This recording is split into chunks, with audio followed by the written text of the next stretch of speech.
To Lal's kitchen. ഇന്ന് നമ്മളിവിടെ വന്നിരിക്കുന്നത് വളരെ നല്ലൊരു റെസിപ്പി ആയിട്ടാണ്. അതൊരു സദ്യ സ്പെഷ്യൽ റെസിപ്പിയാണ്. കാരണം ഇഞ്ചി കറി ആണ് നമ്മൾ ഉണ്ടാക്കാൻ പോകുന്നത്.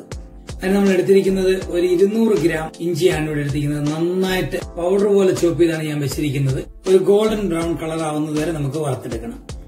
അപ്പൊ ഇഞ്ചി വറുത്തെടുക്കാനായിട്ട് ഞാൻ ഒരു 3 ടേബിൾ സ്പൂൺ എണ്ണ അതിനകത്തോട്ട് ഒഴിച്ചു കൊടുക്കുകയാണ്. പാനിനകത്തോട്ട് എണ്ണ ഇവിടെ ചൂടായി വരുന്നുണ്ട്. നമുക്ക് നമ്മുടെ ഇഞ്ചി ഇട്ട് കൊടുക്കാം. ഏകദേശം 200 ഗ്രാമാണ് ഇഞ്ചി ഞാൻ എടുത്തിരിക്കുന്നത്.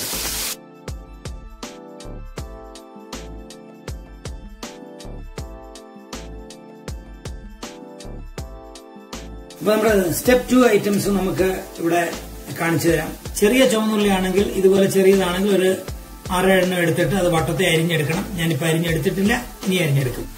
ഇത് തേങ്ങ 1 ടേബിൾ സ്പൂണോളം ഞാനിങ്ങനെ കുഞ്ഞായിട്ട്, നിങ്ങൾക്ക് നോക്കിയാൽ അറിയാം, കുഞ്ഞായിട്ട് ഇങ്ങനെ അരിഞ്ഞു വെച്ചിട്ടുണ്ട്.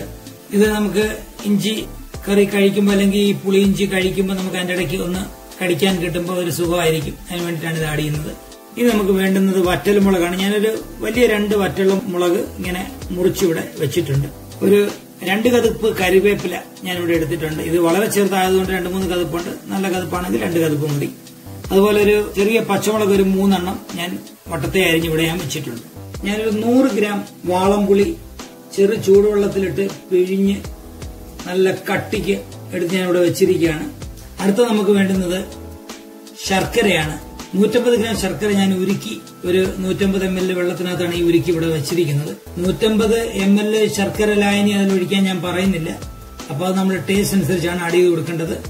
ഇഞ്ചി ഇങ്ങനെ നിറം മാറി വരുന്നുണ്ട്. അടുത്ത നമ്മൾ മറ്റൊരു പാൻ ഇവിടെ അടുപ്പിലോട്ട് വെച്ചിട്ട് ഒരിടത്ത് ഇഞ്ചി വറുത്ത് വരുന്നുണ്ട്. അപ്പോൾ അതേസമയം തന്നെ നമുക്ക് സമയം വേസ്റ്റ് ചെയ്യേണ്ട 1 ടേബിൾ സ്പൂൺ എണ്ണ ഒഴിച്ചിട്ട് നമുക്ക് മറ്റൊരു പാൻ നമ്മൾ അടുപ്പത്തോട്ട് വെച്ചിട്ടുണ്ട്. നമ്മുടെ എണ്ണ ചൂടായിട്ടുണ്ട്. നമുക്ക് ഇതിനകത്തോട്ട് 1 ടേബിൾ സ്പൂണ് കടുക് ഇട്ട് കൊടുക്കാം. നമ്മള് സെക്കൻഡ് സ്റ്റെപ്പിന് വേണ്ടി എടുത്തു വെച്ചിരിക്കുന്ന സാധനങ്ങളൊക്കെ നമുക്ക് ഈ എണ്ണയ്ക്കകത്തോട്ട് ആഡ് ചെയ്ത് നല്ല ബ്രൗൺ ആവുന്നത് വരെ നമുക്ക് ഇളക്കണം. ഞാൻ കറിവേപ്പില, പച്ചമുളക്, തേങ്ങ, ഉള്ളി ഇതെല്ലാം കൂടെ ആഡ് ചെയ്ത് കൊടുത്തിട്ടുണ്ട്.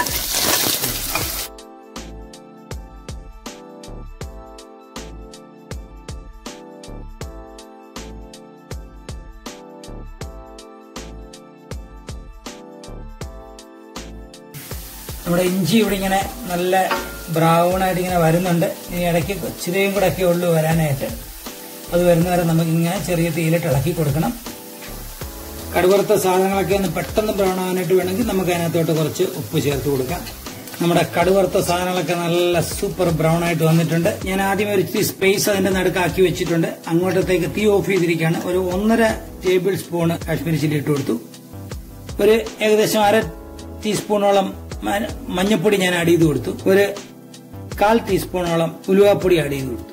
ഒരു 1/4 ടീസ്പൂണ് കായം ഇട്ട് കൊടുത്തു. കായമാകുമ്പോൾ ഇതിന്റെ എല്ലാ മറ്റുള്ള ടേസ്റ്റിനെ എല്ലാം വലിച്ചെടുക്കും. അതാണ് അതിന്റെ ഒരു പ്രത്യേകത. തീ ഓഫ് ചെയ്തിരിക്കുന്നത് കൊണ്ട് കരിഞ്ഞു പോകുമെന്ന് പേടിക്കേണ്ട ആവശ്യമില്ല. ഇനി ഇതെല്ലാം കൂടെ നന്നായിട്ടൊന്ന് മിക്സ് ചെയ്ത് കൊടുക്കണം. നമ്മുടെ കടുവറുത്ത് വെച്ചിരിക്കുന്ന സാധനങ്ങളെല്ലാം കൂടെ. നമ്മുടെ ഇഞ്ചി നല്ല ഗോൾഡൻ ബ്രൗൺ കളറിൽ ഇങ്ങനെ സെറ്റപ്പ് ആയിട്ട് ഇരിപ്പുണ്ട്. അപ്പൊ ഈ മസാലയൊക്കെ ഇട്ടതിനകത്തോട്ട് നമുക്ക് ഇവനെ ഒന്ന് മിക്സ് ചെയ്ത് കൊടുക്കാം. ഇതെല്ലാം കൂടെ ഒരുമിച്ച് അങ്ങോട്ട് മിക്സ് ചെയ്യുകയാണ് ഞാൻ ചെയ്യുന്നത്. ഞാനിവിടെ നന്നായിട്ട് ഇതെല്ലാം കൂടെ ഒന്ന് മിക്സ് ചെയ്ത് കൊടുക്കുകയാണ്. നമുക്കിതിനകത്തോട്ട് നമ്മൾ എടുത്തു വെച്ചിരിക്കുന്ന പുളിവെള്ളം, നല്ല തിക്ക് പുളിയുടെ വെള്ളമാണ്. ഇനി ഇതിനെ അങ്ങോട്ട് നന്നായിട്ടൊന്ന് തിളയ്ക്കാനായിട്ട് വിട്ടു കൊടുക്കുക. ഇപ്പോൾ 2-3 തവണ നമുക്ക് അഡ്ജസ്റ്റ് ചെയ്ത് നോക്കേണ്ടി വരും. കാര്യം എന്ന് പറഞ്ഞാൽ നമ്മളിനി മധുരമൊക്കെ ചേർക്കും, ശർക്കരയൊക്കെ ചേർക്കുമ്പോൾ അതിൻ്റെതായ ആവശ്യം വരും. ഇപ്പോൾ ഇച്ചിരി ഉപ്പും പുളിയും മുന്നോട്ട് നിൽക്കുകയാണ്. അതിനെ ബാലൻസ് ചെയ്യാനായിട്ട് നമ്മൾ ഈ മധുരം ചേർത്ത് കൊടുക്കുന്നത്. അപ്പോൾ നമുക്ക് ഈ ഉരുക്കി വെച്ചിരിക്കുന്ന ശർക്കര അങ്ങോട്ട് ആഡ് ചെയ്ത് കൊടുക്കാം. ഞാനിപ്പോൾ 50 ഗ്രാമോളം ഞാൻ ഒഴിച്ചു കൊടുത്തിട്ടുണ്ട്. അതിന്റെ ടേസ്റ്റ് ഒന്ന് നോക്കിയിട്ട് ഒന്ന് തിളച്ച് ടേസ്റ്റ് നോക്കിയിട്ട് ബാക്കി ചേർത്ത് കൊടുത്താൽ മതി വേണമെങ്കിൽ. അപ്പോൾ എല്ലാവരും ട്രൈ ചെയ്യുക. ഇതുവരെ നമ്മുടെ ചാനൽ ആരും കണ്ടിട്ടില്ലെങ്കിൽ അവര് കാണുക. കാണുന്നവര് സബ്സ്ക്രൈബ് ചെയ്യുക, ബെൽ ബട്ടൺ എനേബിൾ ചെയ്യുക. നമ്മുടെ പുതിയ പുതിയ വീഡിയോയുടെ നോട്ടിഫിക്കേഷൻ നിങ്ങൾക്ക് കിട്ടും. നമ്മളെ പ്രോത്സാഹിപ്പിക്കുക. അതുപോലെ നമ്മളെ പ്രോത്സാഹിപ്പിച്ചുകൊണ്ടിരിക്കുന്ന എല്ലാവർക്കും ഒത്തിരി നന്ദി, നമസ്കാരം. പുതിയൊരു വീഡിയോയുമായിട്ട് നമുക്ക് വീണ്ടും കാണാം. അതുവരെ ബൈ.